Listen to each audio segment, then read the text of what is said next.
สนางจะเอาไปใช้เนี่ยไปแช่น้ำบ่แช่น้โอ้ไปแช่อยู่ใช่ำไปแช่อยู่น้อง แช่อยู่หนองพุ่นบ่แม่นหาบไปแล้วเนาะแม่นแม่นหาไปหาบแบบโบราณตะกี้ก็หาบไปทีแล้วนะนางแม่นแม่นหาบไปดำเนาะหาไปดำจะยังหาบเป็นเนาะชนางหาเป็นเลยเนาะหาบผู้บ่าวก็เป็นบ่ หาผู้บ่าวก็เป็นหากับลูกสหายสาวนาเด้ เป็นไรโสดคือเก่าเด้อ โซเดอร์โซเดอร์อ่ะโซเดอร์เสียบอ่ะ ทั้งโสดทั้งเสียบจนเขามาเสียบจนไปสิป๊อบเด้อ มาโรเดอร์ บ่ป๊อบเลย ไปกับมาโรเดอร์ สนางเอากาไปแช่น้ำพี่น้องเอาไว้ดำมืออื่นเนาะนางเนาะไปดำมืออื่นเช้าโอ้สนางดูมันขยันเลยได้สนางเลย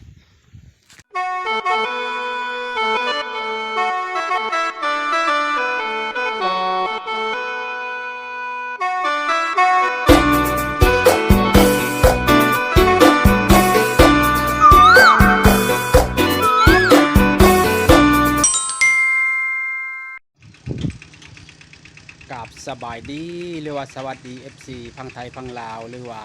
ต่างประเทศก็ยินดีเข้าสู่ซองบานำปลาหมอนอีกแล้วพี่น้องมื้อนี้ก็จิไปหา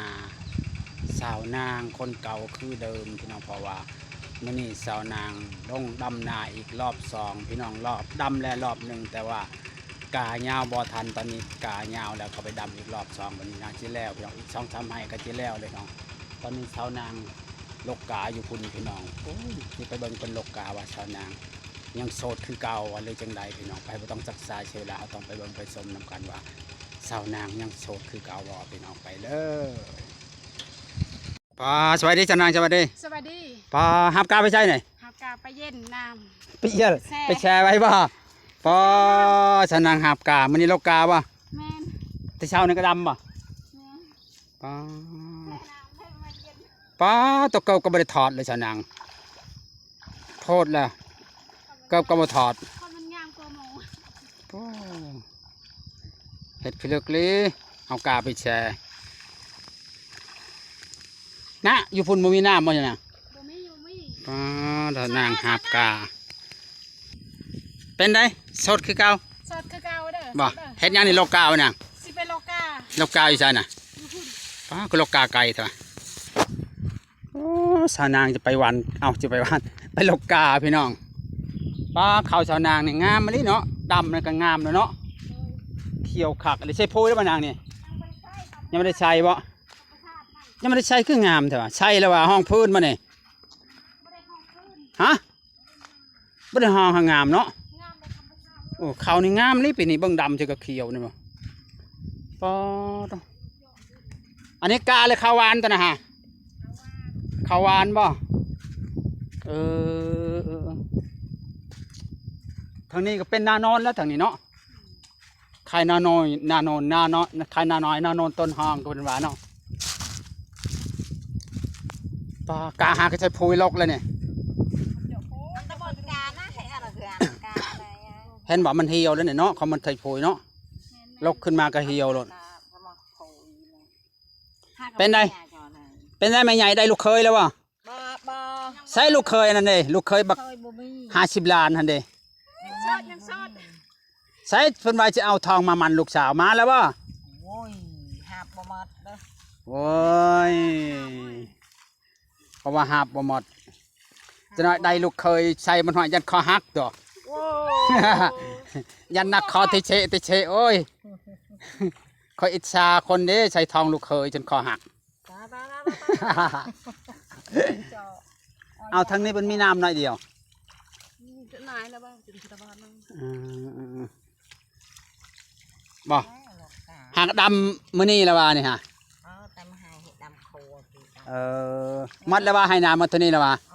ยังแต่แคมเทียงกันบ่แคมเพื่อนนั่นบ่แต่กันในนองอะไรแล้วเนาะ2 มื้อแล้วบ่ฮะ2 มื้อแล้วล่ะว่า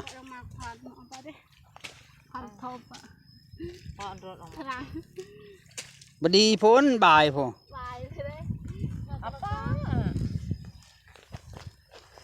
ป้านกกางามเลยเอาก็เอาแล้วเบิ่งกาสาวนางนี่งามเลย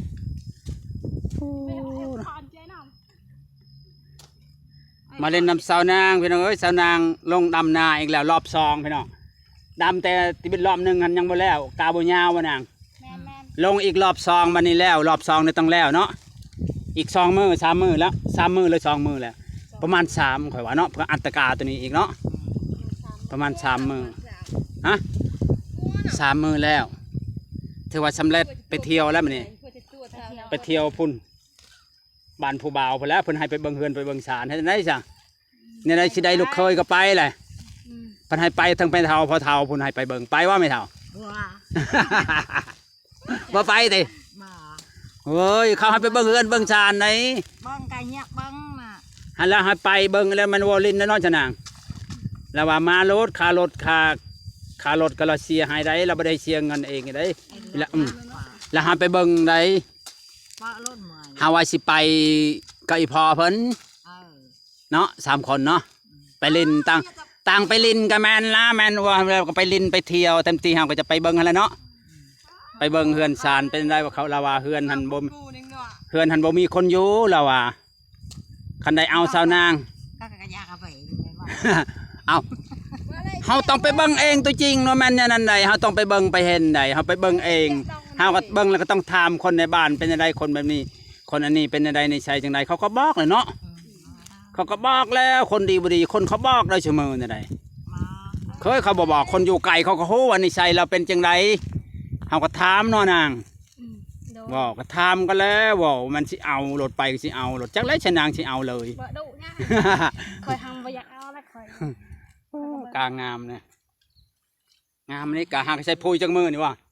โอ้ยเจ็บกับมือนะ คอยทำบ่อยู่ พูยกำลังขึ้นเนาะ วันนี้ก็ละโทรมึง วันนี้โทรว่ะ โทร โทรว่าจังไดเนี่ย แล้วโทรแล้วว่าถามเงินให้เอาบ่เห็นจะเถื่อเข้าไปจะบ่ไล่บ่ได้ปากจะแตกเขาว่า เจ้าว่าแล้วฮะ เจ้าเราไปเลือกแต่ว่าเขาบ่าวว่าไปซั่นติ เจ้า ว่าเลยแล้วว่าอยากล่ะ บ่ลี่นะบ่ต้อง อุ้ยปอดว่าเขาบ่าวปากแตก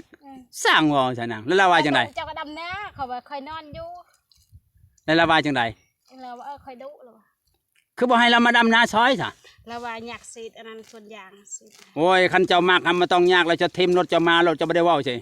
คันใจแล้วมาโลดไปใช่ โอ้แล้วว่าปีหนาดิปีหนาจนมาคอแล้วก็มันเลย โอ้ยไปขอปีหน้าคนเฮาก็ต้องไปซอยเวียกซอยงานว่าเขาจะเบิ่งนิสัยใจคอว่า มันสิเฮ็ดเวียกได้ว่ายันมาแล้วก็นอนจะลอกอยู่โถ ชนยางอยากชนยางแล้วว่า คนเฮาคันมักกันหันบ่อยากชวนยางนะคันเฮาได้เฮาทิมรถจักมือหนึงสละเลยมือหนึงเนาะสละมือหนึงสองมือมันสิบ่ได้บ่คันคนมันใจแล้ว อันนี้มัน คนบ่ใจก็บ่จัก มันจะบอกว่ากินฮอดมันจะคำกินฮอด สาวนางก็เบิ่งสาวนางนี่เตะกาก็ใส่เกิบซะเบิ่งเด้อทอดเกิบก็บ่ถอดเฮ็ดจังได๋สาวนางน่ะ อ้าวเนาะดุกว่าหมู โอ้ย ดุเด้อ เอาผัวเขาจะเป็นเฮือนบ่สาวนางเตะกาใส่เกิบโอ้ก็บ่ใส่เกิบบูดเอา มี ว่าสาวนาง นะ เราว่าจังไดว่าเราจะบ่ได้บอกว่ามาดำนาซอยแน่จะบ่ได้บอกกันมาก ว่าบ่มีเวลาแล้วว่าคิดส่วนยางแล้ว สิจุนยางกับมือหนึ่งสองมือก็แล้วล่ะว่าสิ สิยางส่วนยางแล้วว่าบ่มีเวลาและเดือน12เนี่ยเราสิมามันแม่นในปีหน้าเดือน12แต่เขาว่าเขาปัญชามันบ่ได้ดอกมันมา เดือน12เขาก็ออกพรรษาแล้วเดือน11นี่ก็ออกแล้วก็ตัวฟังเว้านี่บ่มีบอลคลองเนาะจ้ะนาง บ่มีดอก คันจะมีผู้ใหม่ก็คือสิเอาผู้ใหม่เนาะ เอาผู้ไม้เลยเนาะมันโดนเติบ มันโดนเพิ่นว่ามันเฮิงโพดเนาะ แม่ รอลายมันสิเทาไปได้นาง แม่นคนปีน โอ้ยเนี่ยสิมาไง รอเฮิงมันเทาเด้อเนาะนางก็มามันก็มาไวๆว่าว่าจ้ะนาง มีก็เอาแล้วเนาะคำยันแต่บ่มีเนาะ คันมาไวๆยังคือได้เนาะนาง แม่นเลยเนาะคนเอาก็คันสิเอาตอนนี้เลยเนาะ เนาะ บนรา ผ คาม แม่เนาะ เอาตอนนี้แล้วเนาะเฮิงโพดกับมันจืดจางไปมันเป็นหยัง แม่นคนหา เนาะ แม่น ขันใจแล้วต้องมาดำนาซอยเนาะนางมันไถนาเนาะ โดน ไถนาซอยดำนาซอยแล้วก็มือเฮ็ดเวียกเนาะ ขับแบบเมื่อยหัวไว้ อืม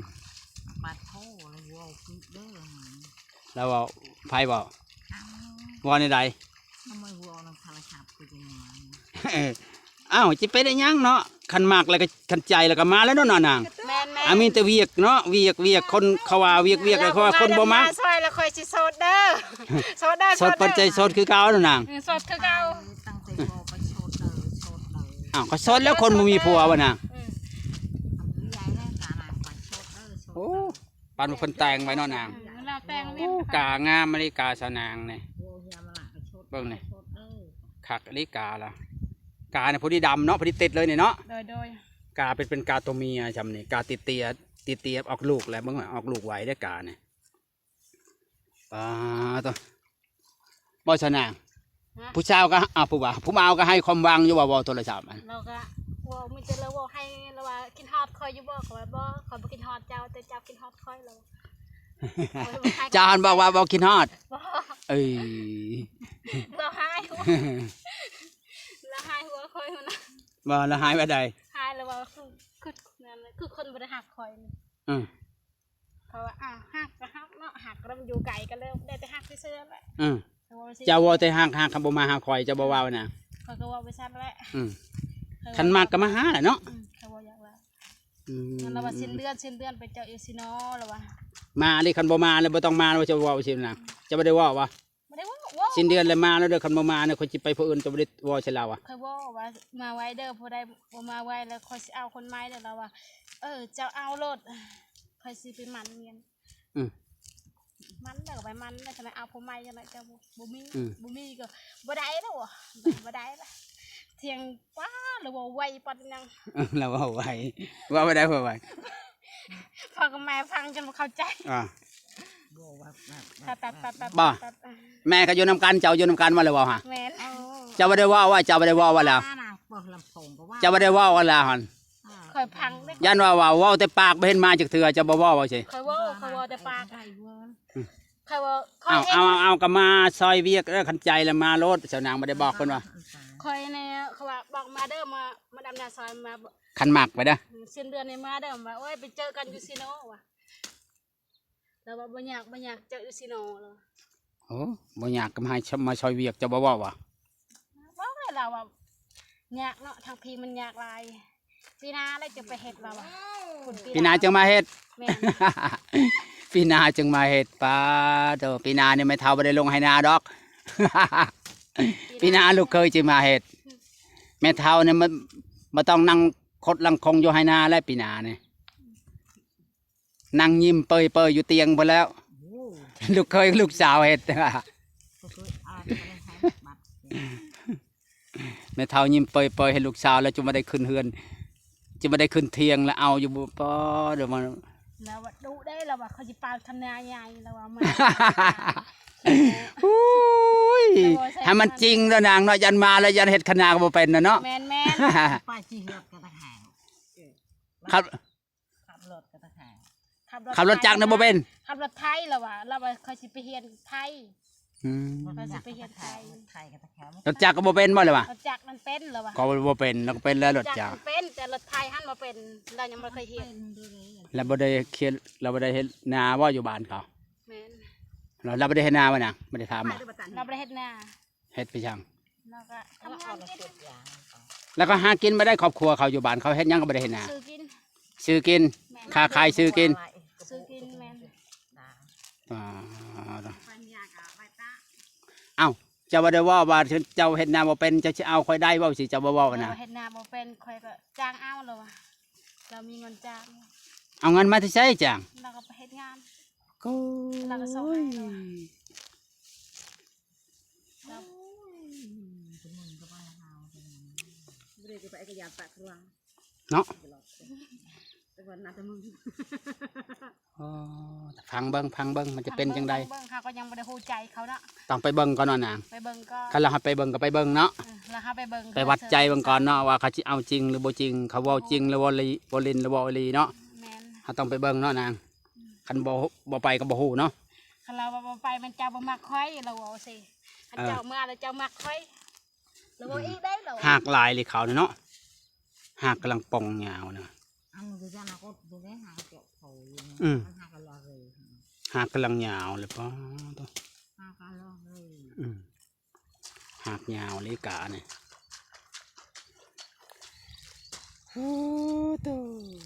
แจกการเลย มันเรือบ้านไหนเรือเนี่ยนะบ่เรือดอกบางทีพอดี เดี๋ เขาว่าพอดีได้ยังให้นา2-3ไหเนาะพอดีพระอัตตกานี่พอดีฟังเว้านี่ผู้บ่าวเฮ็ดนาบ่เป็นเนาะนาง เราว่า นั่นคันเราเอาเจ้าชูเจ้าเฮ็ดอะไรจึงเฮ็ดเป็นจ้ะ เฮียนบอกคอยในเด้อเราว่า จะบ่ได้บอกว่าบอกจะปันข่อยสิเป็นข่อยเป็นผู้หญิงบ่เจ้ เราบอกให้เบิ่งมาดำนาแบบได้เราว่า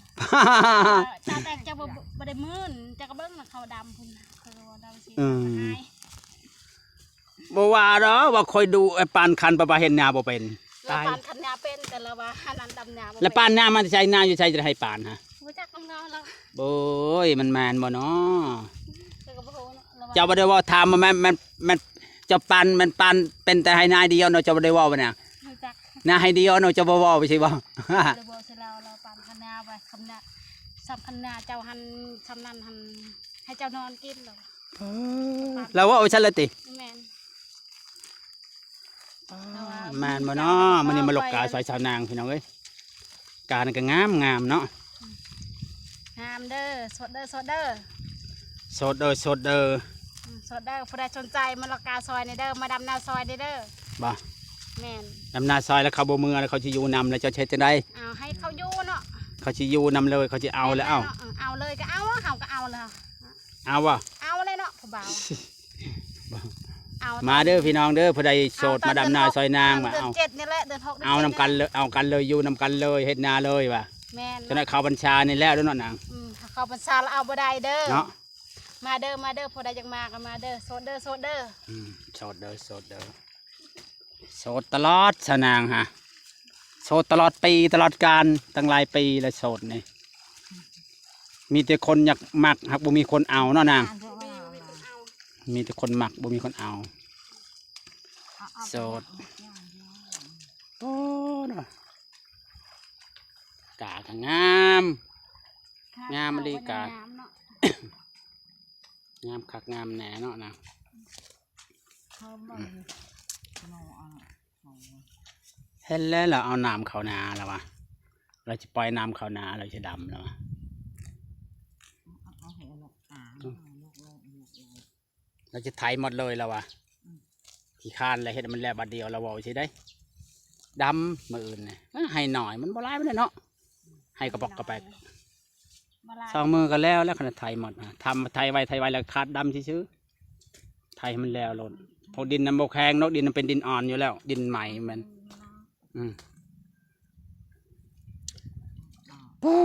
สาวนางผู้บ่าวว่าสิมามัน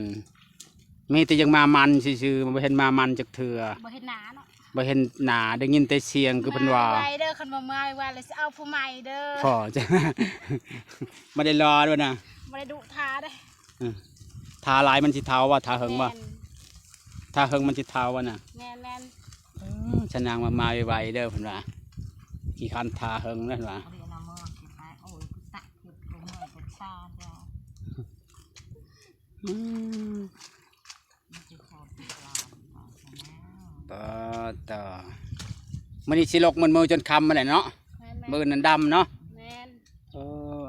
วันนี้ก็บ่มีหยังชะนางจบคลิปเด้อบ๊ายบาย บ๊ายบายเด้อผู้บ่าวโซดเด้อ สดคือเก่าว่ะ โซดบ๊ายบาย